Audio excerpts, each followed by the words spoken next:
এই মুহূর্তে আমার সামনে রয়েছে দণ্ডকলস গাছ। খুব উজ্জ্বল সাদা বর্ণের ফুল এবং ফুলগুলি গুচ্ছাকারে ফুটে আছে। গাছটির পর্ব থেকে দুই ধারে কিন্তু শাখা প্রশাখা বিস্তৃত হয়েছে এবং পর্ব মধ্যেও স্পষ্ট এবং খুব লম্বাটে। গাছের পাতাগুলি তীক্ষ্ণ অগ্রবিশিষ্ট এবং রোমশ। আপনারা দেখতে পাচ্ছেন গাছের পাতার দুই অংশ।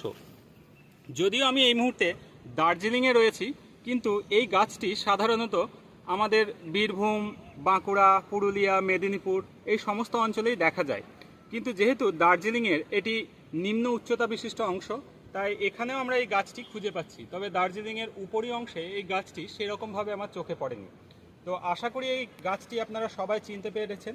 এর উপযোগিতার বিষয়ে যদি বলি, তাহলে এটি ফুড অ্যাডিটিভস হিসাবে ব্যবহার করা হয়। অনেক সময় শাকের সঙ্গে এর পাতা মিশিয়েও কিন্তু খাওয়া হয়।